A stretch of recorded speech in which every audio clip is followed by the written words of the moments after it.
কাঁসার পাত্রে খাওয়া দাওয়া স্বাস্থ্যকর হলেও স্টিল ফাইবারের দাপটে বিলুপ্তির পথে কাঁসা শিল্প। একসময় এই কাঁসা পাত্রকে বাড়িতে নিয়মিত ব্যবহার করতেন অনেকে। পারিবারিক কোনো অনুষ্ঠান কিংবা বিয়ের অনুষ্ঠানে বিশেষ উপহার হিসেবে দেওয়া হতো এই কাঁসার পাত্র। মানুষের কাছে থালাবাটি, ঘটি, বালতি ইত্যাদি নানান রকমের কাঁসার বাসন ছিল প্রাথমিক পছন্দ। যদিও বর্তমানে আধুনিক যুগের বিভিন্ন রকম প্লাস্টিক, ফাইবার ও স্টিল জাতীয় পাত্রের দাপটে চাহিদা কমেছে কাঁসার পাত্রের।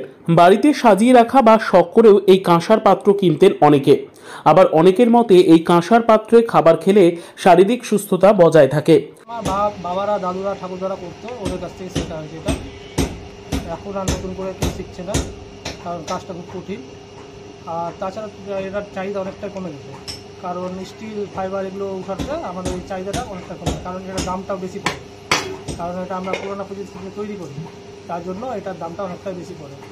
আমরা কাঁসার থালা তৈরি করি, এই কাজ আর বেশি দিন থাকবে না, কারণ উঠে যাওয়ার সম্ভাবনাটা বেশি, কারণ কেউ তো আর নতুন করে ঢুকতে চাইছে না এই কাজে। তার জন্য আমরা উঠে যাওয়ার সম্ভাবনাটা বেশি আছে। প্রায় মোটামুটি 16-17টা কারখানা ছিল, এখন তা দাঁড়িয়েছে 5-6টাতে। নতুন করে আর কোনো কারখানা তৈরি হচ্ছে, অনেকটা কম, অনেকটা কমে গেছে। আজও বিভিন্ন সামাজিক অনুষ্ঠানের খাওয়া দাওয়া, রান্না করার ক্ষেত্রে কাঁসার পাত্র লক্ষ্য করা যায়। কাঁসার পাত্রে রান্না করলে খাবারে আম্লিক ভাব কমে, পাশাপাশি এই বাসনে রান্না করা খাবার হজমেও সহায়তা করে বলে অভিমত চিকিৎসকদের। তবে গুণ উপকারিতা থাকলেও কদর কমেছে এই কাঁসার পাত্রের। মেশিনের সাহায্যে তৈরি সামগ্রীর চাহিদা বেড়েছে বাজারে। তাছাড়া কাঁসা পিতলের বাসন মানুষ আর সেইভাবে ব্যবহার করছেন না, তাই বিক্রিও অনেক কমেছে আগের থেকে। বাসনে কোনো ক্ষতি হতো না বা কোনো রকম দূষণ হতো না, মাজলেই পরিষ্কার হয়ে যাচ্ছে বলে, কারণ কোনো জার বা কোনো দূষণ থাকতো না, পরিষ্কার পরিচ্ছন্ন করে এটা আমার নিয়ম মায়েরা করেছিল, আমাদের দেশের মেয়েরা, মায়েরা এরকম মেনটেন করতো। আর আমরা আশা করতাম যে এরা মেয়েরাই এই বাসন কোসন খুব সুন্দর ঝকঝকে করে রাখবে, লোকজন আসলে তার সময় দিতে পারবে, দেওয়া যাবে, কেউ নিন্দা করবে না।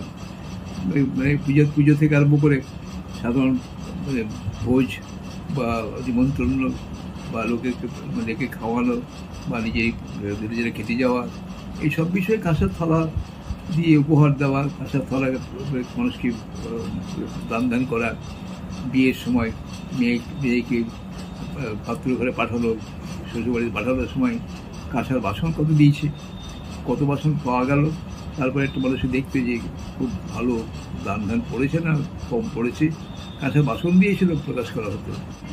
কাঁসার থালাতে তার দূষণ হবে না, দূষণ হয় না, দূষণের ভয় নেই, কারণ অন্য মেটালে থাকতে পারে হয়তো কোনো কারণে। অ্যালুমিনিয়ামের খুব বেশি ব্যবহার করলেও দেখা গেল কোনো খাবারে তাহলে শুধু কেমিক্যাল, সেই কেমিক্যালের কোনো এফেক্ট থাকতে পারে হয়তো, আছেও হয়তো, কিন্তু কাঁসার থালা নিরাপদ। বাজারে কাঁসা শিল্পের চাহিদা কমায় বদলেছেন অনেকেই ব্যবসা।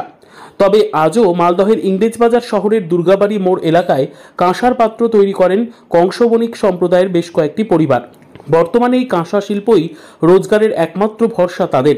তাই বাজারের চাহিদা কমলেও পিটির দায়ে আগুনের তাপকে উপেক্ষা করে আজও ছাঁচ মেশিনের মাধ্যমে তৈরি করছেন নিত্য নতুন ডিজাইনের কাঁসার পাত্র। মালদহ থেকে জিএম মমিন, লোকাল 18 বাংলা।